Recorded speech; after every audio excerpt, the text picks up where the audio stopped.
بسم اللہ الرحمن الرحیم۔ السلام علیکم۔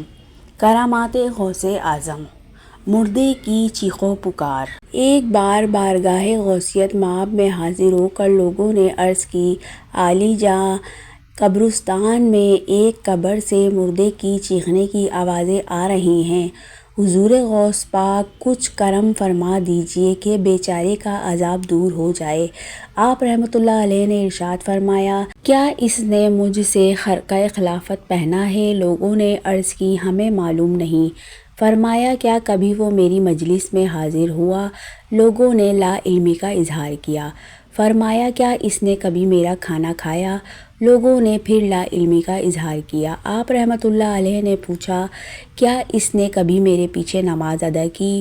لوگوں نے وہی جواب دیا۔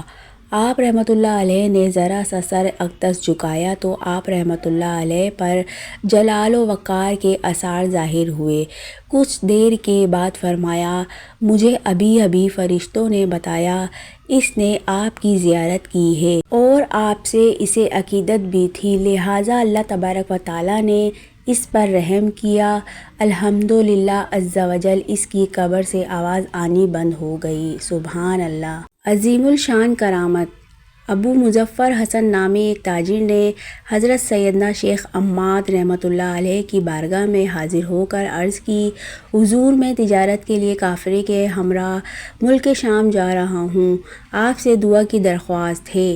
سیدنا شیخ عماد رحمۃ اللہ علیہ نے فرمایا، تم اپنا سفر ملتوی کر دو، اگر گئے تو ڈاکو تمہارا سارا مال لوٹ لیں گے اور تمہیں بھی قتل کر دیں گے۔ تاجر یہ سن کر بڑا پریشان ہوا۔ اسی پریشانی کے عالم میں واپس جا رہا تھا کہ راستے میں حضور غوث پاک رحمۃ اللہ علیہ مل گئے۔ پوچھا، کیوں پریشان ہو؟ اس نے سارا واقعہ کہہ سنایا۔ آپ رحمۃ اللہ علیہ نے ارشاد فرمایا، پریشان نہ ہو، شوق سے ملک شام کا سفر کرو، انشاءاللہ عز و جل سب بہتر ہو جائے گا۔ چنانچہ وہ قافلے کے ساتھ روانہ ہو گیا۔ اسے کاروبار میں بہت نفع ہوا۔ وہ 1000 اشرفیوں کی تھیلی لیے حلب پہنچا۔ اتفاقاً وہ اشرفیوں کی تھیلی کہیں رکھ کر بھول گیا۔ اسی فکر میں نیند نے غلبہ کیا اور سو گیا۔ نیند میں اس نے ایک ڈراؤنا خواب دیکھا کہ ڈاکوؤں نے قافلے پر حملہ کر کے سارا مال لوٹ لیا اور اسے بھی قتل کر ڈالا۔ خوف کے مارے اس کی آنکھ کھل گئی، گھبرا کر اٹھا تو وہاں کوئی ڈاکو وغیرہ نہ تھا۔ اب اسے یاد آیا کہ اشرفیوں کی تھیلی اس نے فلاں جگہ رکھی تھی۔ جھٹ وہاں پہنچا تو تھیلی مل گئی۔ خوشی خوشی بغداد شریف واپس آیا۔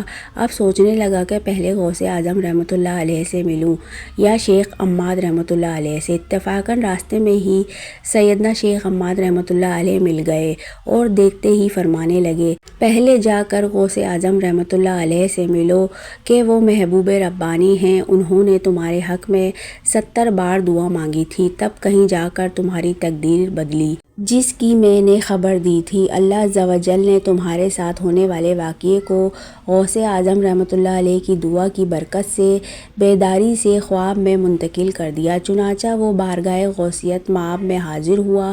غوث اعظم رحمۃ اللہ علیہ نے دیکھتے ہی فرمایا، واقعی میں نے تمہارے لیے 70 مرتبہ دعا مانگی تھی۔ اس سے معلوم ہوا کہ کسی پیر کامل کی بیعت ضرور کرنی چاہیے کہ پیر کی وجہ سے مصیبتیں ٹل جاتی ہیں اور بعض اوقات بڑی آفت چھوٹی آفت سے بدل کر رہ جاتی ہے۔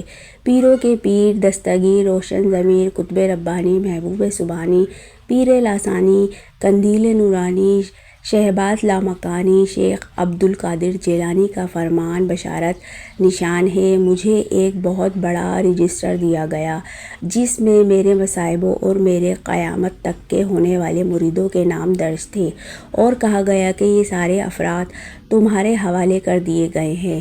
فرماتے ہیں، میں نے داروغہ جہنم سے استفسار کیا، کیا جہنم میں میرا کوئی مرید بھی ہے؟ انہوں نے جواب دیا، نہیں۔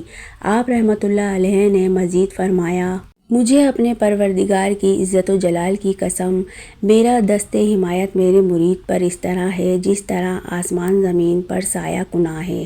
اگر میرا مرید اچھا نہ بھی ہو تو کیا ہوا، الحمدللہ عز و جل، میں تو اچھا ہوں، مجھے اپنے پالنے والے کی عزت و جلال کی قسم، میں اس وقت تک اپنے رب کی بارگاہ سے نہ ہٹوں گا جب تک اپنے ایک ایک مرید کو جنت میں داخل نہ کر لوں گا۔ سبحان اللہ۔